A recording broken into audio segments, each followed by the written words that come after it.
సృష్టి fertility centre case దర్యాప్తులో సంచలనాలు వెలుగులోకి వస్తున్నాయి. కేసులో అసలు సరోగసి జరగలేదని ఇటు పోలీసులు నిర్ధారించారు. చైల్డ్ ట్రాఫికింగ్ జరిగినట్టు పోలీసులు గుర్తించారు. సరోగసి పేరుతో రాజస్థాన్ దంపతులతో 30 లక్షలకు డీల్ చేసుకున్నట్టు తేల్చారు. వేరే మహిళకు పుట్టిన బిడ్డను 90,000 రూపాయలకు కొని పిల్లలు కావాలనుకున్న జంటకు 30 లక్షల రూపాయలకు విక్రయించినట్టుగా పోలీసులు గుర్తించారు. సృష్టి ఫర్టిలిటీ సెంటర్ కేసులో 8 మందిని అరెస్ట్ చేయగా మరికొంతమంది అరెస్ట్ అవుతారని తెలుస్తోంది.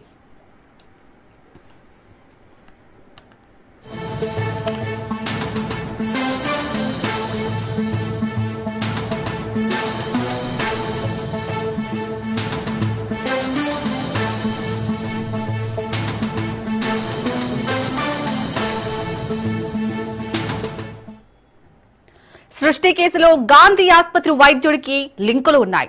గాంధీ ఆసుపత్రి డాక్టర్ సదానందంను పోలీసులు అదుపులోకి తీసుకున్నారు. గత కొంతకాలంగా సృష్టి క్లినిక్ లో పనిచేస్తున్న సదానందం గాంధీ ఆసుపత్రిలో అనస్థీషియా స్పెషలిస్ట్ గా ఉన్నారు. సృష్టి యాజమాన్యంతో కలిసి అక్రమ సరోగసి చేస్తున్నట్లు సదానందంపై ఆరోపణలు రావడంతో అరెస్ట్ చేశారు.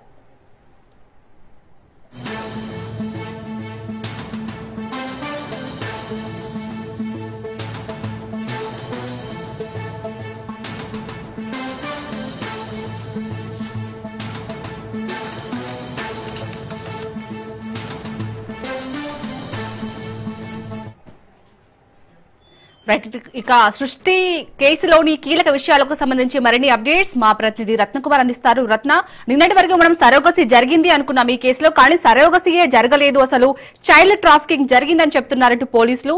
సో ఇప్పటి వరకు ఇంకా ఎలాంటి విషయాలు బయటకు వచ్చాయి? మరి ఇలాంటి ఫర్టిలిటీ సెంటర్స్ పై ఇప్పటికైనా వైద్య శాఖ అధికారులు దృష్టి పెట్టే ఛాన్స్ ఉందా? ఇలాంటి వాటికి అసలు లైసెన్సే రద్దు చేయడం కానీ? వాస్తవానికి సృష్టి టెస్ట్ బేబీ సెంటర్ కు సంబంధించి సెంటర్ యొక్క రిజిస్ట్రేషన్స్ అనేవి వారికి ఉన్నటువంటి లైసెన్స్లు అనేవి కూడా మొత్తం 2021లోనే అవన్నీ క్యాన్సిల్ అవడం జరిగింది. వాటి యొక్క ఎక్స్పైరీ డేట్ అనేది కూడా కంప్లీట్ అయింది. కానీ ఆ తర్వాత గుట్టు చప్పుడు కాకుండా 2021 నుంచి దాదాపు 4 సంవత్సరాల పాటు వీళ్ళు ఒక అపార్ట్మెంట్ లో నిర్వాహకురాలు నమ్రతకి ఉన్నటువంటి అపార్ట్మెంట్ లోనే కార్యకలాపాలను నిర్వహిస్తూ ఉన్నారు. పేషెంట్లను తీసుకురావడం, వాళ్ళకు ట్రీట్మెంట్ ఇచ్చి ఇమీడియట్ గా పంపించేయటం, ఈ రకమైనటువంటి కార్యకలాపాలనే ఆ యొక్క సృష్టి ఫెర్టిలిటీ కేంద్రంగా నడుస్తూ ఉంది. అయితే వీటన్నిటి మీద ఫోకస్ చేసిన తర్వాత అధికారులు రైడ్స్ చేసి పలువురిని అరెస్ట్ చేయడం, నిర్వాహకురాలు నమ్రతతో పాటు మరొక 6గురిని, మొత్తం 7గురిని అరెస్ట్ చేశారు. ఇందులో వారి యొక్క కుమారుడు అడ్వకేట్ గా ఉన్నటువంటి వ్యక్తి యొక్క పాత్ర కూడా చాలా కీలకంగా ఉంది. అతన్ని సైతం అదుపులోకి తీసుకొని ప్రజెంట్ రిమాండ్ చేయడం జరిగింది. ఇక ఈ కేసులో ఎవరైతే అటు డాక్టర్ సదానందానికి సంబంధించి గాంధీ హాస్పిటల్లో అనస్థీషియాగా పనిచేస్తున్నటువంటి డాక్టర్ సదానందం యొక్క పాత్రను చాలా కీలకంగా గుర్తించారు. అతనికి యొక్క సృష్టి టెస్ట్ బేబీ సెంటర్ కు ఉన్నటువంటి సంబంధాలపైన ప్రస్తుతం అధికారులు అతన్ని అదుపులోకి తీసుకొని దర్యాప్తు చేస్తూ ఉన్నారు. అతను ఎంతకాలం నుంచి వాళ్లకు సహకరిస్తూ ఉన్నారు, అనస్థీషియాకు సంబంధించినటువంటి కార్యకలాపాలు అనేవి వాళ్లతో ఎప్పటి నుంచి కూడా టైఅప్ అయి ఉన్నాడు అనేది ప్రస్తుతం ఇన్వెస్టిగేషన్ లో భాగంగా తెలుసుకుంటున్నారు. అతన్ని ప్రస్తుతం ఆ యొక్క పోలీసుల అదుపులోనే ఉన్నట్లు కూడా మనకు సమాచారం అందుతోంది.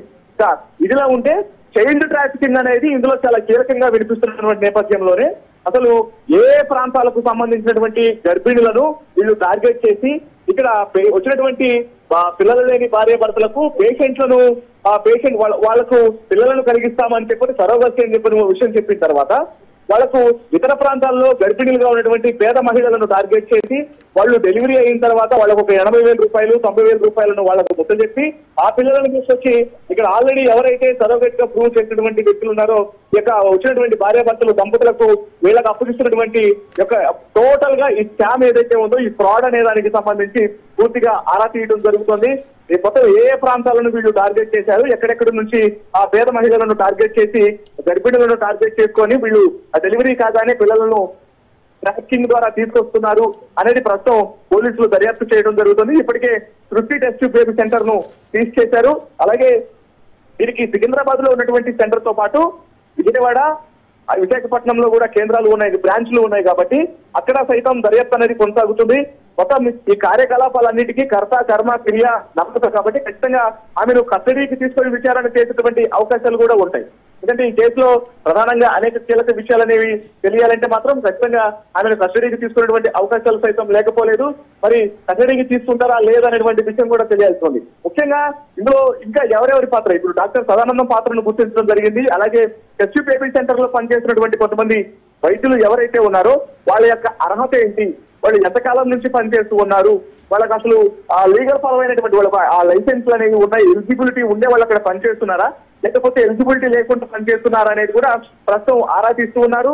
మరోవైపు వీరి యొక్క పాత్రకు సంబంధించి వాళ్ళు ఈ యొక్క ఫ్రాడ్ లో వాళ్ళ యొక్క ఇన్వాల్వ్మెంట్, ఎందుకంటే మనకు గతంలో ఇప్పుడు సోనియా దంపతులు ఇచ్చినటువంటి ఫిర్యాదు తర్వాత ఈ వ్యవహారం అంతా వెలుగులోకి వచ్చిన నేపథ్యంలోనే అసలు డాక్టర్లకు సంబంధించినటువంటి అర్హతను కూడా ప్రస్తుతం పరిశీలించేటువంటి అవకాశాలు ఉంటాయి. గత కొంతకాలంగా దాదాపు 4 ఏళ్ల నుంచి అనుమతులు లేకుండా సీక్రెట్ ఆపరేషన్ లాగా నడుస్తున్నటువంటి సృష్టి టెస్ట్ బేబీ సెంటర్ పైన ప్రధానంగా దృష్టి సారించినటువంటి అధికారులు ఇంకా ఎటువంటి సెంటర్స్ ఏమన్నా వీళ్ళు ఎవరెవరితో టైఅప్ ఉన్నారు, పైగా స్పెర్మ్ డోనార్స్ కు సంబంధించి అలాగే స్టోరేజ్ కలిగి ఉన్నటువంటి ఇతర ల్యాబ్లతో వీళ్ళు ఉన్నటువంటి అటాచ్మెంట్ ను కూడా ఐడెంటిఫై చేసేటువంటి ప్రయత్నంలో భాగంగానే దర్యాప్తు అనేది కొనసాగుతుందని చెప్పాలి. రత్న, మీరు అన్నట్టు 4 ఏళ్ల నుంచి అసలు లైసెన్స్ అనేది లేదు ఈ సృష్టి సెంటర్ కి. మరి అమ్మతరాన్ని అమ్మకానికి పెట్టిన ఈ సృష్టి సెంటర్ పై కూడా గతంలో కూడా కేసులు నమోదైనట్టుగా తెలుస్తుంది. అయినా కానీ వాళ్ళ భయం లేకుండా ఇంత పెద్ద మొత్తంలో ఇలాంటిది చేస్తున్నారు. సో ఇంకా ఎవరైనా బాధితులు ముందుకొచ్చే ఛాన్స్ ఉందా? ఖచ్చితంగా ఈ వ్యవహారంలో అధికారుల నిర్లక్ష్యం అనేది స్పష్టంగా కనిపిస్తోంది. మనం నిన్న ప్రెస్ మీట్ జరిగిన తర్వాత కూడా వైద్య అధికారులను ప్రెస్ మీట్ లో మీడియా ప్రతినిధులు ప్రశ్నించినప్పుడు వారికి కనీసం ఈ యొక్క వ్యవహారాలకు సంబంధించినటువంటి వాళ్ళ దగ్గర సరైనటువంటి ఆన్సర్ లేకుండా పోయింది.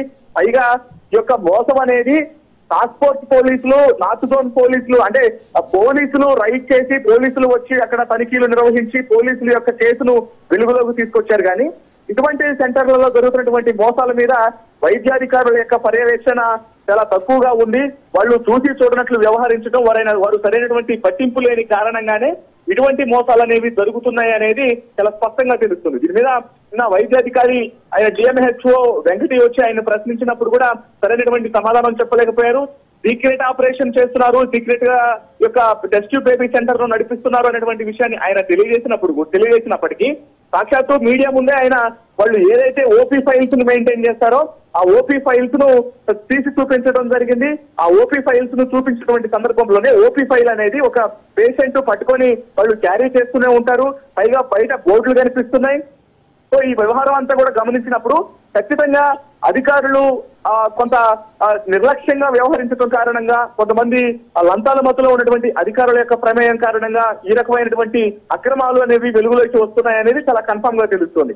సో ప్రస్తుతానికి లాండ్ ఆర్డర్ పోలీసులు, మరోవైపున టాస్క్ ఫోర్స్ పోలీసులు దృష్టి సారించి ఈ మోసాన్ని వెలుగులోకి తీసుకొచ్చారు. కాబట్టి సృష్టి టెస్ట్ బేబీ సెంటర్ వ్యవహారంలో ఇంకా ఎంతమంది బాధితులు ఉన్నారు, కేవలం ఇప్పుడు రాజస్థాన్ నుంచి వచ్చినటువంటి సోనియా దంపతులు ఇచ్చినటువంటి ఫిర్యాదుతో ఈ కేసు అనేది బయటపడిన తర్వాత ప్రీవియస్ గా పోలీసులు మనకు చెప్పిన దాన్ని బట్టి నిన్న north zone DCP Rashmi Perumal మాట్లాడిన తర్వాత ప్రీవియస్ గా విజయవాడ అలాగే విశాఖపట్నం బ్రాంచ్లలోను సికింద్రాబాద్ బ్రాంచ్లలోను కేసులు నమోదయ్యాయి. వాటన్నిటిని కూడా దర్యాప్తు చేస్తున్నాము.